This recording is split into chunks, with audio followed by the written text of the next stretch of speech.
प्रिय विद्यार्थियों, आज हम मानव एवं आर्थिक भूगोल के अंतर्गत मानव व्यवसाय विषय पर चर्चा करेंगे। देखिए, मानव और आर्थिक भूगोल का यह महत्वपूर्ण विषय है मानव व्यवसाय।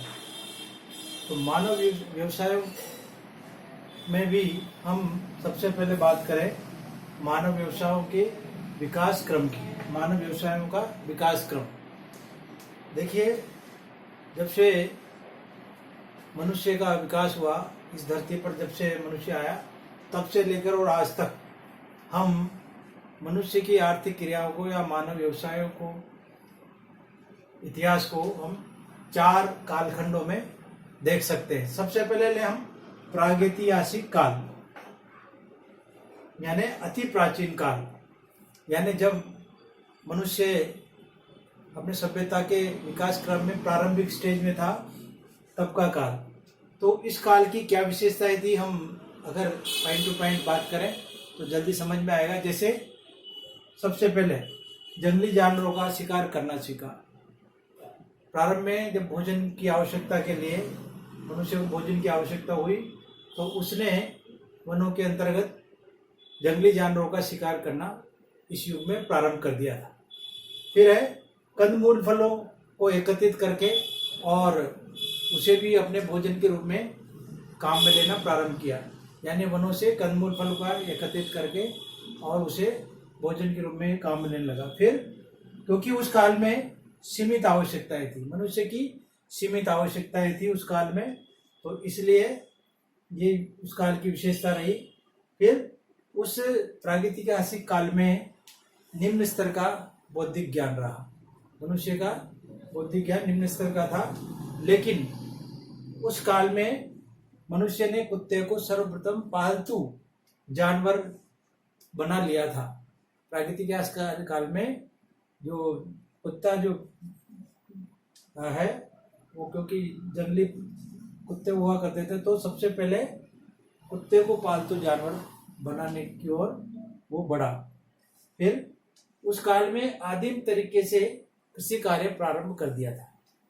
प्रागैतिहासिक काल में कृषि कार्य प्रारंभ हो गया था, लेकिन बहुत ही कम क्षेत्र में और बहुत ही प्राचीन तरीके से, आदिम काल से, यानी कुदाली खुरपे के द्वारा थोड़ा बहुत जमीन को मतलब से खोद दिया गया और उसमें बीज डालकर इस प्रकार से आदिम तरीके से कृषि कार्य प्रारंभ हो गया था।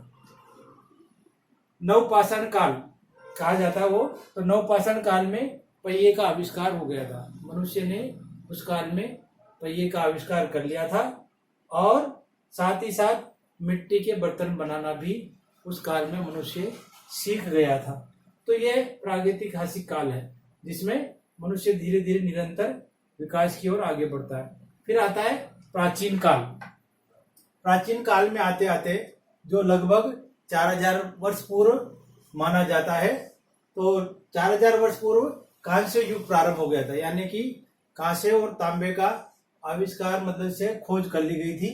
तो इस काल से कांस्य युग प्रारंभ माना जाता है।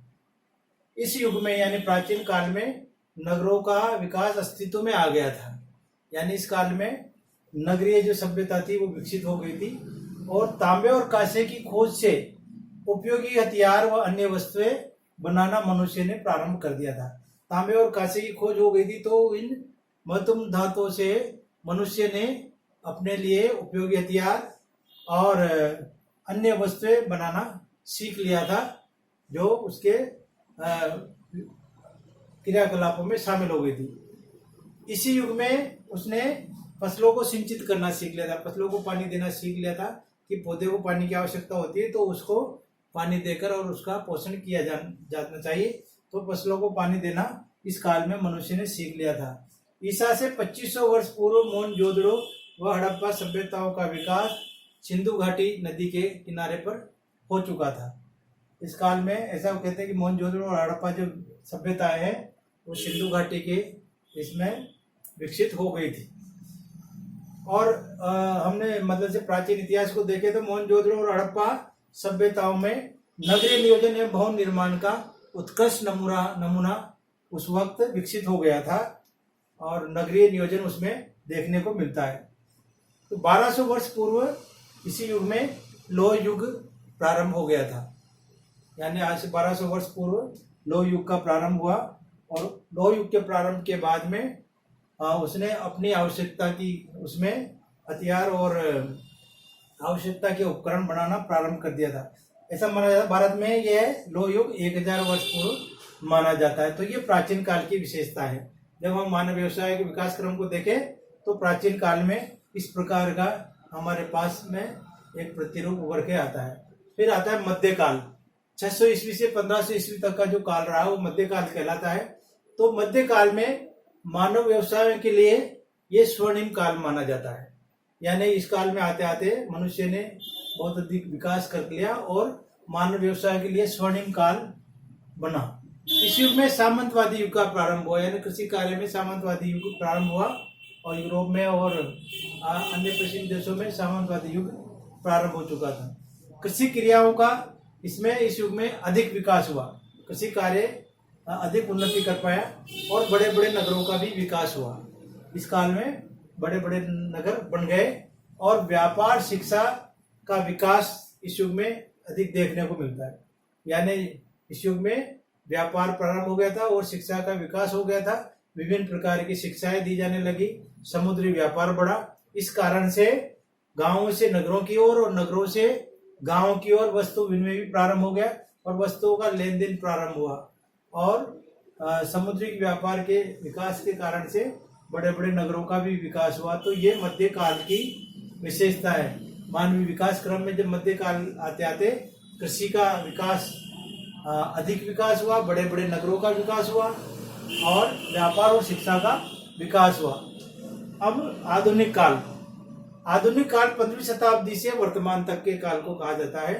तो आधुनिक काल में आते आते मानव व्यवसाय अपने चरमोत्कर्ष पर पहुंच गया था, यानी कृषि अधिक उन्नति हो गई थी, उद्योगों का विकास हो गया था और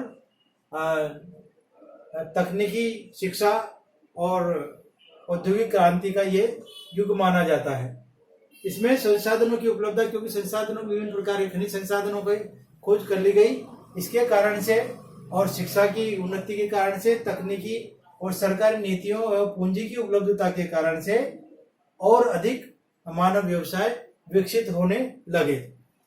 औद्योगिक क्रांति, जो यूरोप में औद्योगिक क्रांति हुई, उसके कारण से विभिन्न प्रकार के हथियार, विभिन्न प्रकार के कृषि औजार, विभिन्न प्रकार की मशीनों का निर्माण होने से इस युग को मशीनी युग भी कहा जाता है। और मशीनी युग के कारण से कृषि में, उद्योगों में और परिवहन में चरमोत्कर्ष विकास हुआ है। तो इस प्रकार से ये मानव व्यवसायों का विकास क्रम चला, जो प्रागैतिहासिक काल से प्रारंभ होकर आधुनिक काल तक हुआ। तो इस कालखंड को, यानी विकास यात्रा को, विकास क्रम को 4 भागों में बांटकर देखा जा सकता है। इसके बाद में अब मानव व्यवसायों का हम वर्गीकरण पढ़ेंगे, जो अगले वीडियो में। धन्यवाद।